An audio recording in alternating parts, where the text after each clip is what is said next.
Breaking చూస్తున్నాం. తెలుగు రాష్ట్రాల్లో సంచలనం సృష్టించిన నాగార్జున యూనివర్సిటీ ఆర్కిటెక్చర్ విద్యార్థిని రిషితేశ్వరి ఆత్మహత్య కేసులో గుంటూరు కోర్టు తీర్పు వెలువడింది. ఇక విద్యార్థిని ఆత్మహత్య చేసుకున్న 9 ఏళ్ల తర్వాత గుంటూరు జిల్లా న్యాయస్థానం కేసు కొట్టివేస్తూ తీర్పు వెలువరించింది.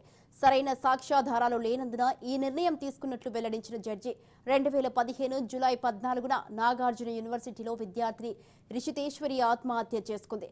ర్యాగింగ్ కారణంగా తాను బలవన్మరణానికి పాల్పడుతున్నట్లు యువతి సూసైడ్ నోట్ రాసింది. సీనియర్ విద్యార్థుల వేధింపులు తట్టుకోలేకపోతున్నట్లు ఆమె ఆ లేఖలో పేర్కొంది.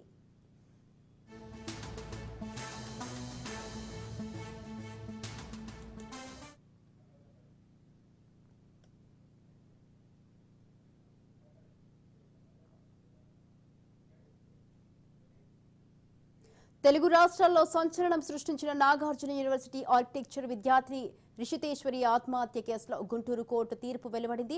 విద్యార్థిని ఆత్మహత్య చేసుకున్న 9 ఏళ్ల తర్వాత గుంటూరు జిల్లా న్యాయస్థానం కేసు కొట్టివేస్తూ తీర్పు వెలువరించింది. సరైన సాక్ష్యాధారాలు లేనందున ఈ నిర్ణయం తీసుకున్నట్టు వెల్లడించిన జడ్జి 2015 జూలై 14న నాగార్జున యూనివర్సిటీలో విద్యార్థిని రిషితేశ్వరి ఆత్మహత్య చేసుకుంది. ర్యాగింగ్ కారణంగా తాను బలవన్మరణానికి పాల్పడుతున్నట్లు యువతి సూసైడ్ నోట్ రాసింది.